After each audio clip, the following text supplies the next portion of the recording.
Hi, I just wanted to make a short video today about the way the media is scaring people into doing things that they probably shouldn't, and the way it's portraying things that isn't exactly accurate.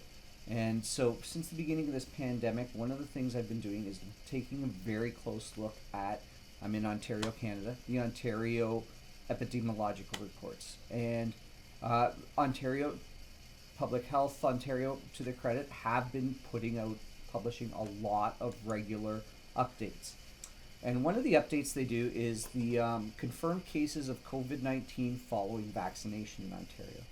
And they update this every 2 weeks. And there are some interesting numbers there.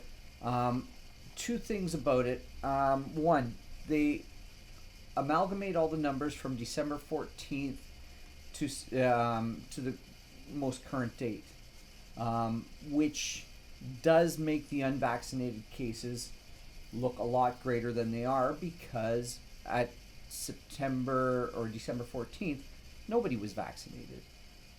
So that's two important things about this enhanced epidemiological summary that they put up. So it does skew towards a lot more unvaccinated cases. But where you can really get the real story is by looking at the differences between them.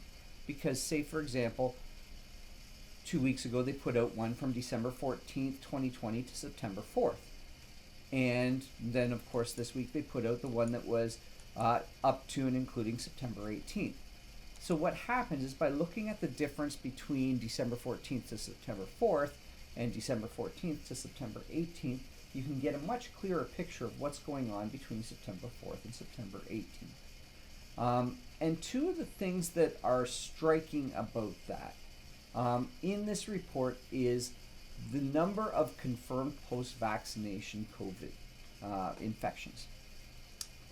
Keep in mind, if you look at the chart, and I'll put it up here, there is a great big blue wave at the front end, and that is from days 0 to 14 after getting a vaccination. The blue wave is for people after their first vaccination. The yellow wave is for people after their second vaccination.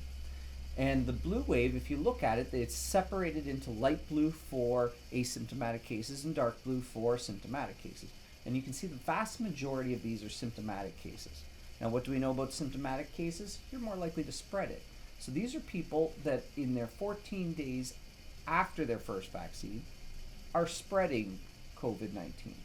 Now, they will tell you can't spread it from the vaccine, but if these people are testing positive and they're symptomatic, guess what? They probably are.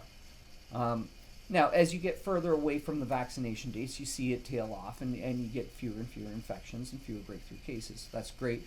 When you get up to like day 117, 119, 140, stuff like that, there's very few cases, but that's because very few people were vaccinated before that time. I know my wife and I have older parents, and they got their first dose, I think, around end of April, beginning of May, and they were told they'd have to wait to July for their second dose. Now, they rushed that up, and they got them in June, I think, but what happens is that whole period in between, you're counted as, well, the first 14 days after the first dose, you're counted as unvaccinated.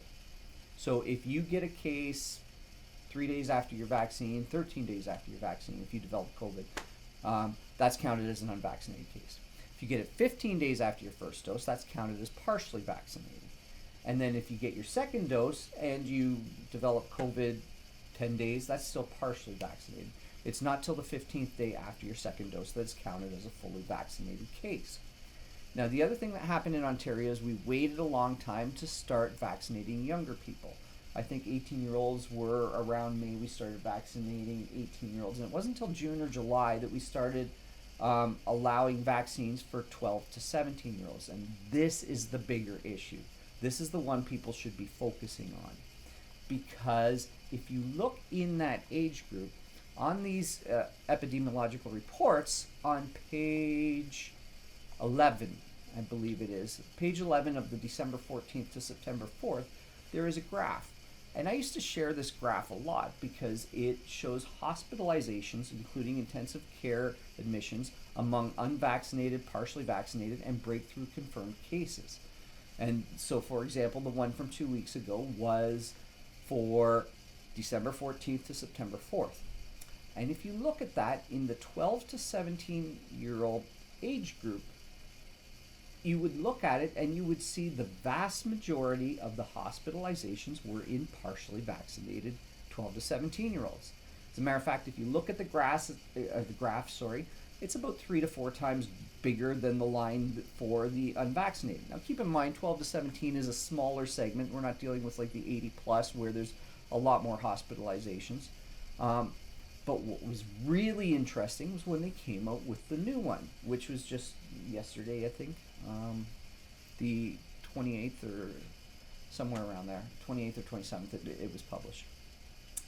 If you look at the confirmed hospitalizations based on vaccine status for 12 to 17-year-olds on December 14th to September 18th, you all of a sudden see the partially vaccinated is still, it's maybe not quite 3 times as many, it's about 2.5 to 3 times greater than the unvaccinated cases. So therefore, you've got a greater chance of being hospitalized if you're 12 to 17 after your first dose. But the more alarming thing was the fully vaccinated, the breakthrough cases, are basically even with the unvaccinated cases. So keep in mind, this is all hospitalizations of 12 to 17-year-olds from December 14th to September 18th. So we're talking about a 9-month period. And so the number of unvaccinated hospitalizations we had in that age group has been basically equaled by the number of breakthrough cases in the last 2 weeks. The number of the breakthrough cases hospitalized is identical to the unvaccinated cases. And we had no breakthrough cases showing up on this graph 2 weeks ago. So that means in 2 weeks, we have had as many 12 to 17-year-olds hospitalized after being fully vaccinated as we had unvaccinated children hospitalized the whole last 9 months. That is scary. Please share this with your friends if you're on the fence. The fact that they're mandating this vaccine for 12 to 17-year-olds so that they can play sports. Sometimes it's just for regular school activities and stuff like that. When the risk-benefit analysis shows that there's a much greater risk to the vaccine than there is of them being hospitalized or having a severe outcome from COVID. This is not the way our media is portraying it. They're portraying it that they're seeing more and more younger people in the hospital. Yes, they are, because younger people are getting vaccinated. And they're seeing more and more extreme cases with young people. Yes, they are post-vaccination extreme cases. Up until, I believe, the first year and a half of the pandemic, we had 5 people under 20 in Ontario die of COVID. I use this because anybody who dies within 14 or 28 days of a positive test, either before or after, or prior, is classified as a COVID death. I know of one where it was like a child where it had acute organ failure and was in the hospital for that and happened to test positive for COVID, and it was called a COVID death. Most of these are in young children are not actual COVID deaths, they are deaths with COVID. But in a situation like that where the vaccine poses a much bigger threat than COVID, why are we forcing them to get vaccinated? And the sad reality is it's because the media did too good a job of scaring our older population. They think they can get it from these 12 to 17-year-olds who aren't vaccinated. You can get it from a 12 to 17-year-old that's vaccinated. And these charts that the Ontario government are putting out is proving that. There's a huge number of symptomatic cases right after vaccination. So to sit there and force 12 to 17-year-olds to get this vaccine is not scientific. It is not logical. It is not, there is no reason for it. And you have to ask yourself, why is our government going so hard on this? Is it because they're just that beholden to the drug companies? Or is there something worse that or is it just a control mechanism? But this isn't right. Anyways, take care.